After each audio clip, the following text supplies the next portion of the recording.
జయశంకర్ భూపాలపల్లి జిల్లా అన్నారం గ్రామంలో మంథని నియోజకవర్గ కాంగ్రెస్ పార్టీ ఎమ్మెల్యే అభ్యర్థి దుద్దిల్ల శ్రీధర్ బాబు ఎన్నికల ప్రచారం నిర్వహించారు.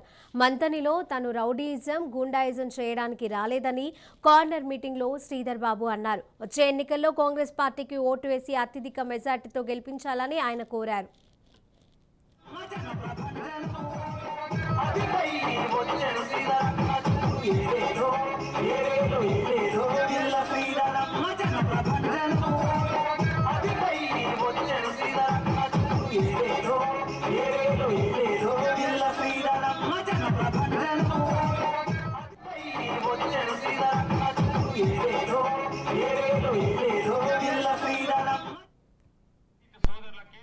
పరిహారంతో పాటు భూమి ప్రభుత్వం కొనుగోలు చేసే క్రమం గాని, ఎండిపోయిన చెరువులకు సంబంధించి తిరిగి పునరుద్ధరణ చేయడానికి గాని ఒక చిన్న లిఫ్ట్ ఏర్పాటు చేసి ఈ ప్రాంతాలకి నీరు రాని ఆ కాళేశ్వరం ప్రాజెక్ట్ ద్వారా నీళ్లు అందించే కార్యక్రమం మా కర్తవ్యం, బాధ్యతగా ప్రభుత్వం రాగానే సంవత్సర కాల హయాంలోనే ఒక మార్పు చూపెట్టే కార్యక్రమానికి నాంది పలుకుతామని మీ అందరూ ఈరోజు స్కూల్ ఏర్పాటు చేసినాం, కళాశాలలు ఏర్పాటు చేసినాం, ఇంజనీరింగ్ కాలేజీ పెట్టినా ఈ నియోజకవర్గంలో, పాలిటెక్నిక్ కళాశాలలు పెట్టినా, ఐటీఐలు పెట్టినా, ఇంకా మిగిలిపోయింది ఒకటి మెడికల్ కాలేజీ పెట్టాలి.